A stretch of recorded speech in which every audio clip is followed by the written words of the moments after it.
Hey guys, my name is Jitesh. तो दोस्तों, आज की वीडियो एक कंटिन्यूएशन वीडियो होने वाली है मेरे आईएलटीएस कोर्स की, in which I am sharing my personal experience, my personal advice with you guys for tackling each section of IELTS along with some of the important tips and tricks and strategies that I myself used, which helped me to achieve a perfect band score of 9 in IELTS reading with an overall band score of 8 in IELTS. So today's video is going to be all about the reading section or the reading module of IELTS exam. So without wasting any more time, let's begin. तो यार, video start करने से पहले अगर आप channel पर नए हो तो वीडियो को लाइक कर देना, चैनल को सब्सक्राइब कर देना और नोटिफिकेशन बेल भी जरूर दबा देना। So with that being said, let's start with the video. So the tip number 1 is always use a pencil instead of a pen. तो यार, काफी सिंपल एंड बेसिक टिप है, but still it is very important. तो जिन लोगों को नहीं पता उनके लिए मैं बता दूं, अपने आईएलटीएस में आंसर्स लिखने के लिए आप पेन का भी यूज कर सकते हैं और पेंसिल का भी यूज कर सकते हैं, as long as the pencil is HB। जी हाँ, HB पेंसिल होनी जरूरी है।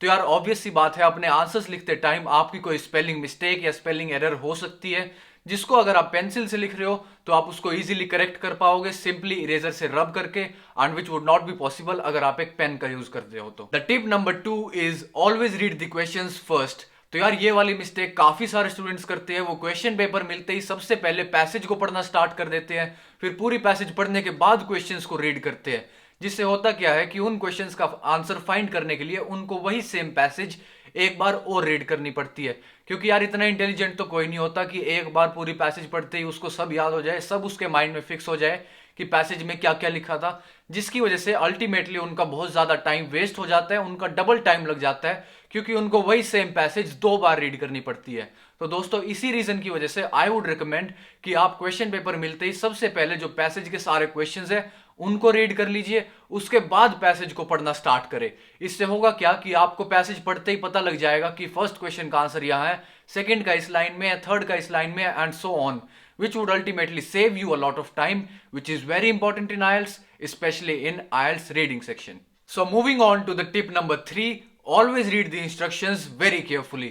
तो यार, it does not matter आपने अपने IELTS के कितने सैंपल पेपर्स सॉल्व कर लिए, आपको फिर भी इंस्ट्रक्शंस को एक बार जरूर पढ़ना है।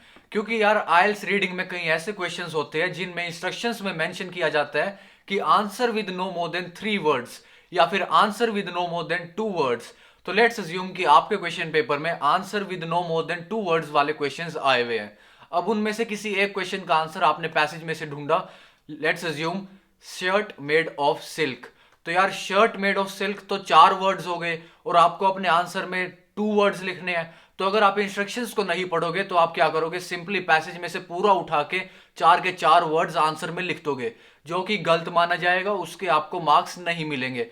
तो आपको करना क्या है, उन 4 वर्ड्स को शॉर्ट करके 2 वर्ड्स का बनाना है। तो जैसे कि शर्ट मेड ऑफ सिल्क था, उसको आपको सिल्क शर्ट लिखना है। जी हाँ, सिल्क शर्ट लिखना है। तो यार, 2 वर्ड्स अगर आप उसमें लिखोगे तो वो करेक्ट माना जाएगा, उसके आपको मार्क्स मिल जाएंगे। तो दोस्तों, इसी रीजन की वजह से अपने आईएलटीएस रीडिंग में आपको इंस्ट्रक्शंस पढ़ना बहुत ज्यादा जरूरी है। Tip number 4 is do not confuse true false not given with yes no not given. तो जिन लोगों को नहीं पता उनके लिए मैं बता दूं कि आपके आईएलटीएस रीडिंग में दोनों टाइप के क्वेश्चंस आ सकते हैं, ट्रू फॉल्स नॉट गिवन वाले भी और यस नो नॉट गिवन वाले भी। तो आपको ध्यान रखना है कि आप ट्रू फॉल्स नॉट गिवन वाले क्वेश्चन में ट्रू फॉल्स नॉट गिवन ही लिखे, यस नो नॉट गिवन ना लिखे, एंड वाइस वर्सा। और यार, इन टाइप के क्वेश्चंस में आपको एक और चीज का बहुत ज्यादा ध्यान रखना है कि आप किसी भी क्वेश्चन का आंसर शॉर्ट फॉर्म में ना लिखे। फॉर एग्जाम्पल, अगर किसी क्वेश्चन का आंसर फॉल्स है तो आपको कंप्लीट FALSE पूरा लिखना है, सिंपली कैपिटल F नहीं लिखना है। या फिर अगर किसी का आंसर नॉट गिवन है तो आपको सिंपली NG लिखने के बजाय कंप्लीट नॉट गिवन लिखना है।